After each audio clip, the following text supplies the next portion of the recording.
Hey everyone, and welcome back to yet another video. This video we're going to examine the importance of reading it as written and why language matters.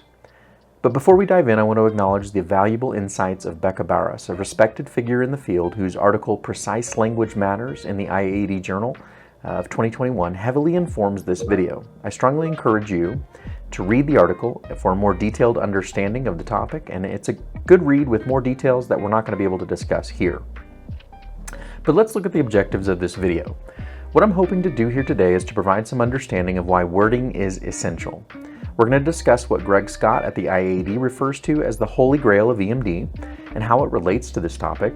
And lastly, I'm going to give some examples of why it matters that we read things as written in protocol. So let's discuss word choice. It's a fundamental aspect of language that is highly important. Word choice impacts the precision and clarity of the message. It sets the tone and mood, creates imagery, and engages the caller's senses. Carefully chosen words enhance credibility and characterization while being culturally sensitive and contextually appropriate. Understanding the importance of word choice is not just a theoretical concept. It's a practical tool that can significantly improve performance in emergency situations. In not so many words, it assists call takers in crafting a message effectively and efficiently, making their work more impactful. The devil's in the details. And what do I mean by that? I mean that though something can seem simple or possibly unimportant to you, it is critical, and failing to do so, in this case, reading things as written, can lead to catastrophic issues. The stakes are high in emergency situations, and every detail matters, underscoring the importance of your role as a dispatcher. Think about the questions being asked and what they are designed to do. Yes, I do mean designed. The Academy researches questions, the way they are asked, and the wording used to ensure the information is gathered as efficiently as possible.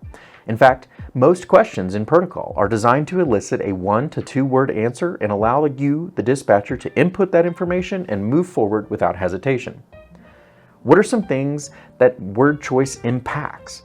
Precision and clarity, for one. Think about a time, and I know we all have one, at least one, where we asked a question, not as scripted, but how we thought we should ask.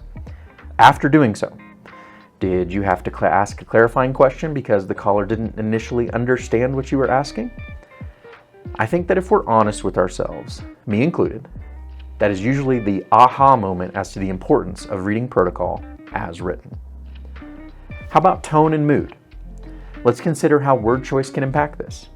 If you were to meet someone new and greet them by saying, "Nice to meet you," you probably have already pictured that encounter's desired atmosphere or mood. Now let's replay that, but instead, I'm going to greet somebody saying, "What up, man?" Have I just created an entirely different atmosphere, tone, and mood? And that was all due to word choice. And let's not forget that no matter how seasoned we are in stressful situations where time is a real constraint, we can make errors and perhaps miss essential information by not asking a question as written. And this can cause potential downstream issues or problems. Denotation. It's crucial when understanding how and why words are chosen to be used in protocol questions. Denotation represents a word's core, universally understood meaning, which allows for clear communication and helps reduce, if not eliminate, ambiguity in the understanding. So I have an example using the word house.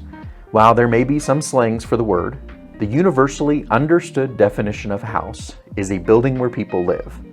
If I were to ask you, "Where is your house?" you wouldn't misinterpret that as the place where you work.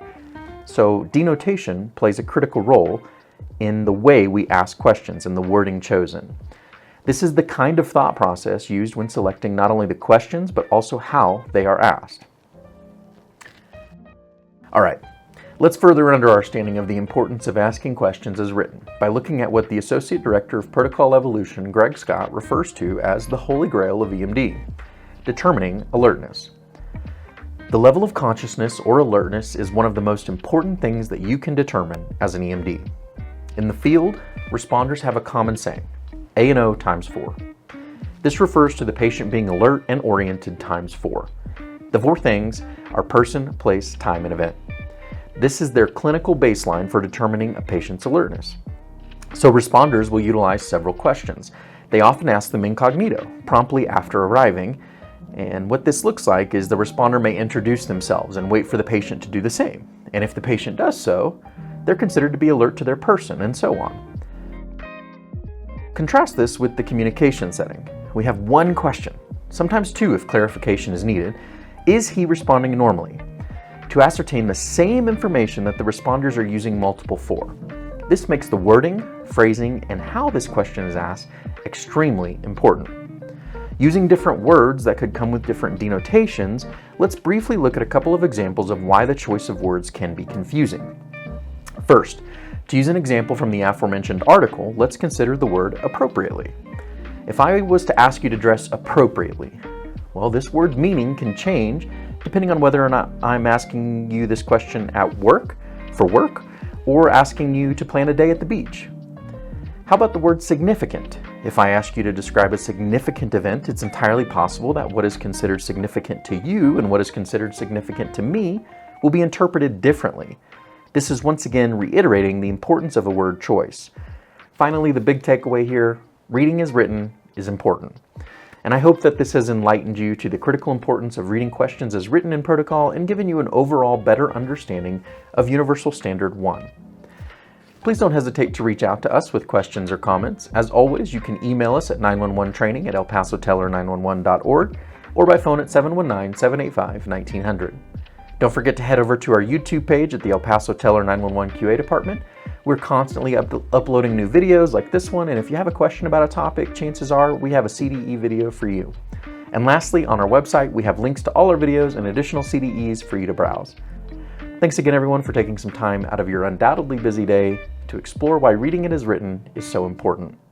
I hope you all have a great day. Catch you on the next one.